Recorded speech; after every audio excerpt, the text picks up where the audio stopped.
Hello everybody and welcome to another Mr. CFD training.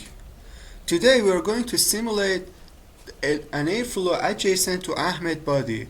You see, Ahmed Body is a simplified vehicle model that captures the essential flow features around an automobile. Also, Ahmed Body allows us to capture characteristic features that are relevant to bodies in automobile industries.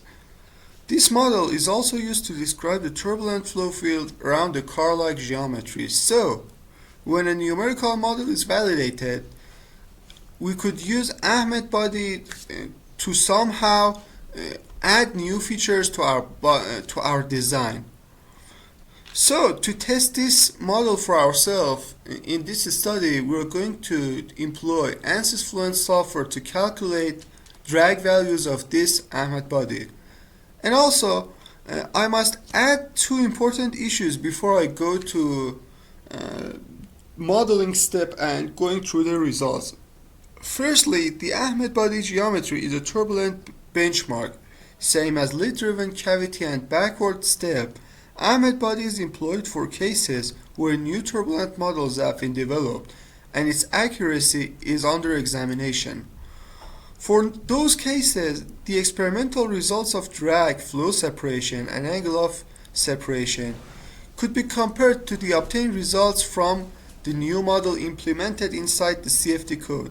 So, Ahmed Body allows us to validate our numerical models for turbulent cases.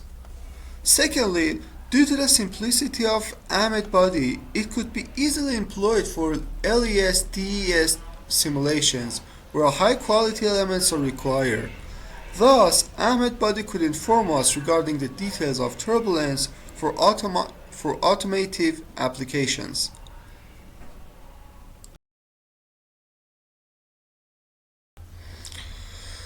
As it could be seen from this figure, Ahmed Body geometry is extremely simple, so we could easily use it inside our flow domain and then mesh our domain and compare our results regarding drag, separation, and etc. The created elements for this geometry is also depicted in the figures below.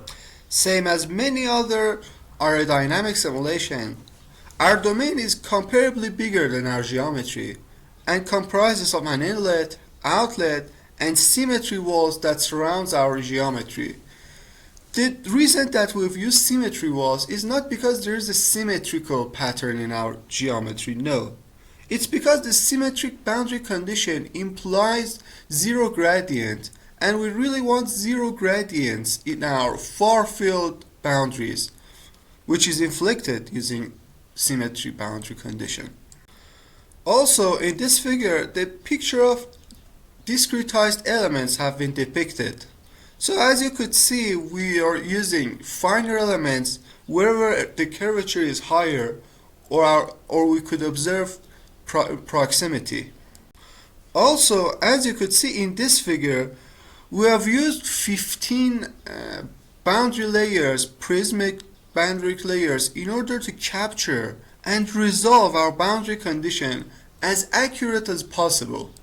Also, for an interested listener, we have shown the distribution of our skewness throughout our mesh, and as you could see, our maximum skewness is 0.86. So we have developed a fair quality mesh for our geometry for the continuous simulation. So now it's time to transfer our mesh into the Fluent software and begin our simulation. Let's go. So under the General Setup tab, what we're going to see is first the Scale tab. Inside our Scale tab, there are informations about the size of our domain and also the ability and tools to scale our geometry and escape going through changing our geometry and afterwards changing our mesh if we are going to just change our domain scale equivalently. However, if one desires to change only one features inside the domain, he or she must go back to the geometry section and change the geometry as desired, and again come to the meshing section and come to the Fluent to start the simulation. However, if one desires to change all the domain sizes and scale up or scale down to a desired factor, the scale mesh option is the perfect tool to do that. Next to the scale tool, what we're going to see is the check option. And what this check option does is to check our mesh quality and informs us about our mesh possible errors. It's significantly important to always click on the check mesh section in order to make sure that our current mesh is valid for our CFD to proceed. Also, if one desires, a brief summary regarding the mesh quality could be observed through the report quality section, which is inserted next to the check mesh button. However, it is advised to always observe and evaluate the mesh quality inside the mesh software, because the meshing software allows us to identify the degenerate elements and to further improve them. However, in the report quality, only a brief information regarding the mesh orthogonal quality is delivered to the user. Below our scale button, what we're going to see is the display button that allows us to see our geometry or our computational domain inside the Fluent GUI or graphical user interface. If display mesh button is selected, the Fluent software allows us to display each surface of our computational domain individually, and also there are various options given for us to select the colors, to observe the edge of the meshes, and even our mesh nodes if such needed arise.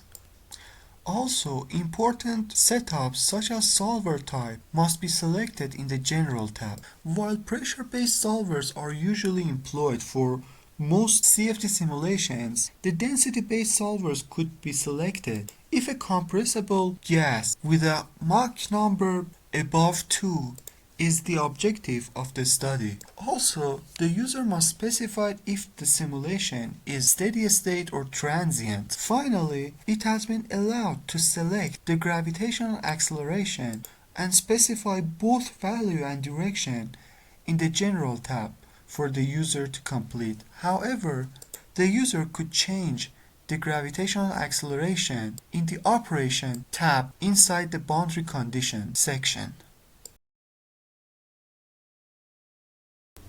So, for a variety of aerodynamic simulations, what happens in the real-world physics is an incompressible isothermal fluid flow with a turbulent nature. And in order to implement this in our computational software, what we are going to do is to go to Viscous tab and select an appropriate turbulence model. Afterwards, we're going to select a material that represents the material in our domain, and then we're going to continue the simulation. But as you go through these menus, what you're going to see is that there are a variety of turbulence models deployed for our problem. These models have been sorted out from low accuracy to extremely high accuracy models. Regarding the low accuracy models, such as Sparlat-Almaras model, which solves only one equation to represent the turbulency of the flow, to the LES simulation that solves large eddies inside the problem. But again, how could we choose an appropriate turbulence model? So for aerodynamic problems, it has been found that K-epsilon models are going to act poorly close to the walls. Also, high accurate models such as LES, DES, and even SAS models are going to cost us huge computational load since they require intensive amounts of mesh. In this regards, the two appropriate models that has been used in aerodynamic applications are the Sparlat-Almaras and K-omega family of models. However, it has been found that Sparlat-Almaras model might lead to overestimation of turbulence production close to the walls, and again acts poorly for high strain flows. So, Sparlat-Almaras model could be used for initial stage of solution in order to improve the convergence. However, it could not be employed as the primary model to calculate fluid flow results. So what we are going to stick with is the k omega models. However, inside the k omega family of models, it has been found that SST k omega or SST variation, known as shear stress transport, is the most efficient model for calculating both near wall effects and the core flow effect. And for this reason, we're going to stick with the k omega SST variation of k omega models. Also, ANSYS Fluent offers variety of remedies such as production limiters in order to improve the model's performance if the situation required. And for the cases that a valid experimental values exist, the user could also go through and change the model coefficients in order to capture the best performance of k omega SST and other models inside the ANSYS Fluent. So as a summary, we're going to select k omega SST for this problem, and since isothermal condition has been considered, no further variation and remedy has been involved. However, if we had experimental values, we could have used the model's coefficient and alter them to fit the CFD results with the experimental values.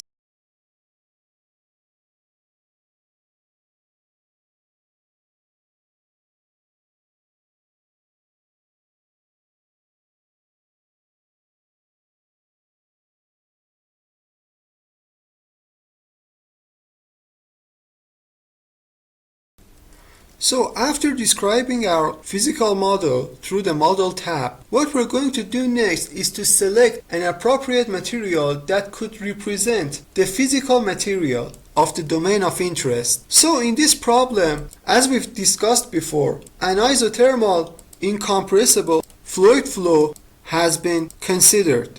So what we're going to do next is to go to the material tab, and since air has already been saved in the ANSYS library of materials, what we're going to do is just to select the air and modify the density and viscosity variable to match our problem.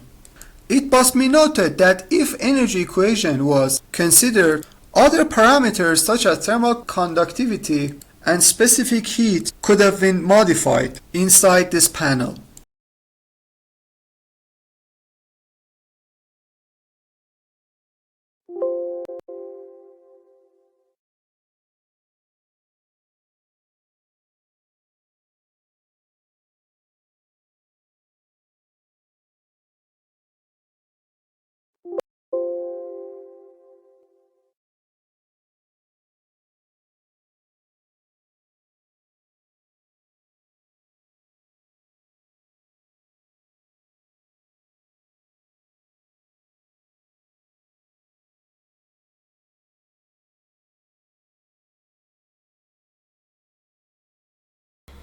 So what we're going to do next is to choose our appropriate selected flow for our cell zone. So since we have used air with same setup that Fluent library uses, and since air is a default fluid flow that is used in ANSYS software, we have just going to show this section to you in order to edit for your future works. However, we're not going to change anything in our cell zone tab.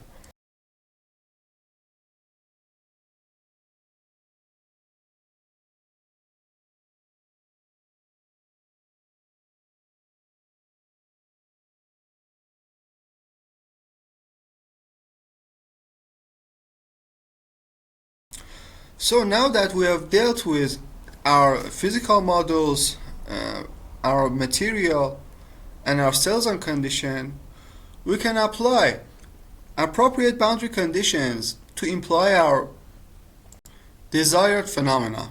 For our inlet, which is our first boundary condition, we selected 20 meter per second velocity, which is corresponded to 72 kilometers per hour, and it is an appropriate speed to test our Ahmed body which is of course a simplified car benchmark.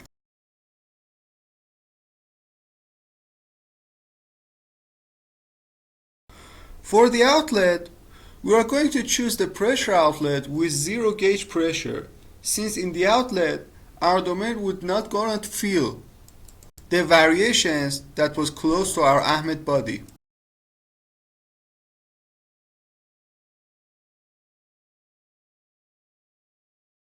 Since the symmetry boundary condition implies zero gradients, we are not able to change anything in our symmetry boundary condition.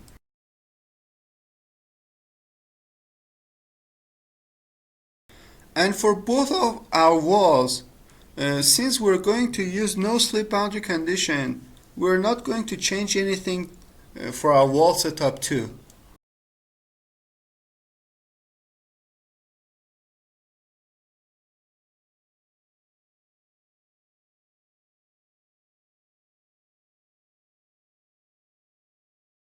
Last but not least, we have shown you the interior fluid domain meshes.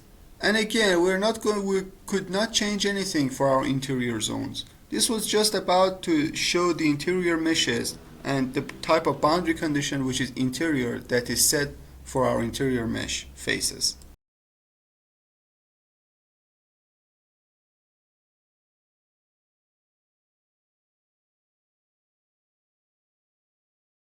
Finally, regarding the choice of our discretized variables, we must always end the solution with a second order accurate discretization. Why?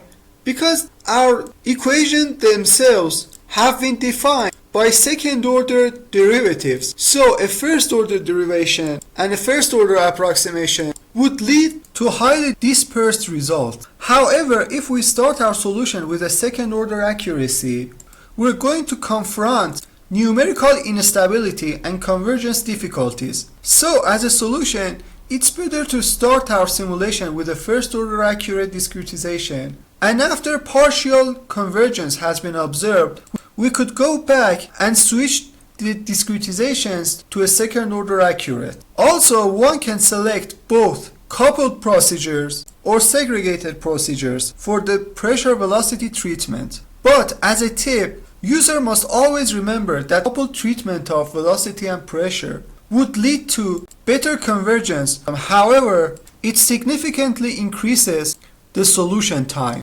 as the mesh counts increases. So to further observe our convergence, it is recommended that we are going to define report definitions and not just rely on our residuals. To do so, as you could see, we have defined two report definitions that are drag and y plus values, which is of course the maximum y plus value. But to see how to define it, we are first going to select on our reports to see how our definitions have been defined. As it could be observed, we have defined the drag force on the wall of the Ahmed body and corresponded to Z direction.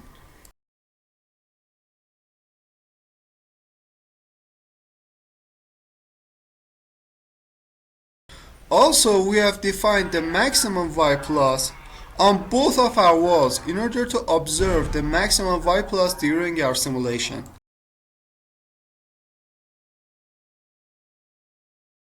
By doing so, we could easily observe our report definitions alongside our residuals and decide where to finish our simulation.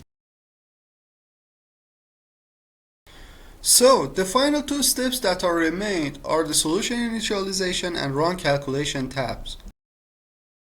To initialize our solution domain, what we are going to do is we are going to use the inlet values in order to calculate our corresponded values such as velocities, turbulent kinetic energy, and our turbulent dissipation.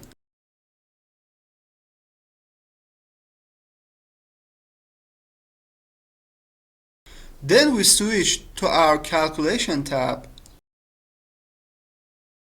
we select our desired number of iteration and click on Run Calculation tab.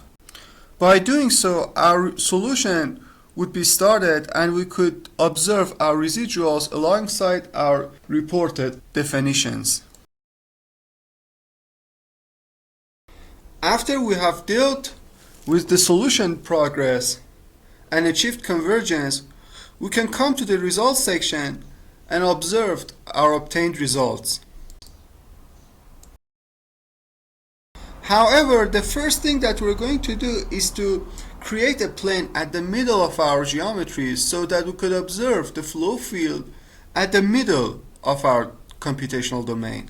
To do that, we're going to select on our surfaces and create a new surface. We have defined our new surface on the middle of our YZ plane, which is depicted here.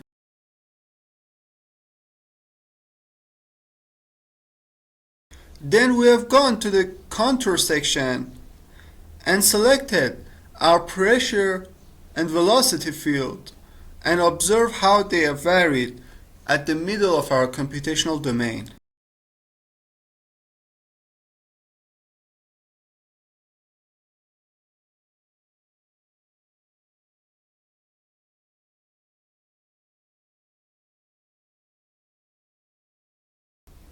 For example, you could see that our velocity magnitude was extremely varied adjacent to our Ahmed body.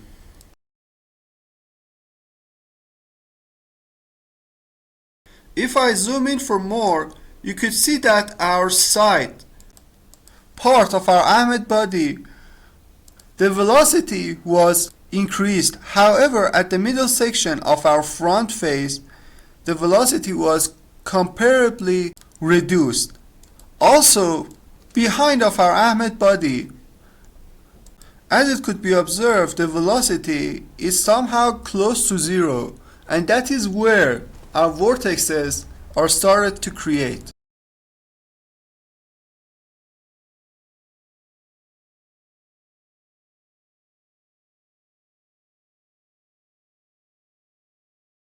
Also, we can go further and observe our pressure distribution on our Ahmed body wall.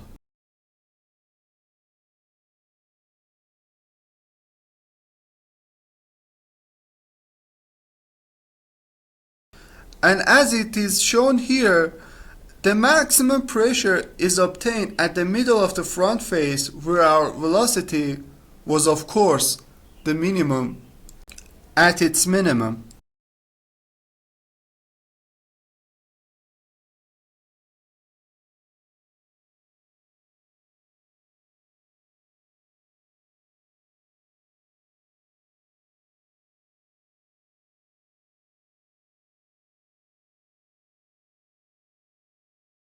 We could even go and use the vector plot section in order to observe our vortexes that was created behind our Ahmed body or at the front of our Ahmed body.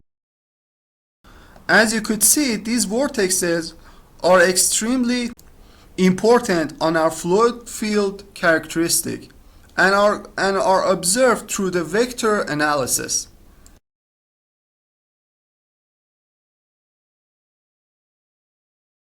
In the below pictures, I have given you some of the results regarding pressure and velocity fields in the defined plane on our Ahmed body geometry. Also, I have depicted streamlines so that you could observe the backflow and vortexes that are appearing behind our Ahmed body. I hope you have enjoyed so far.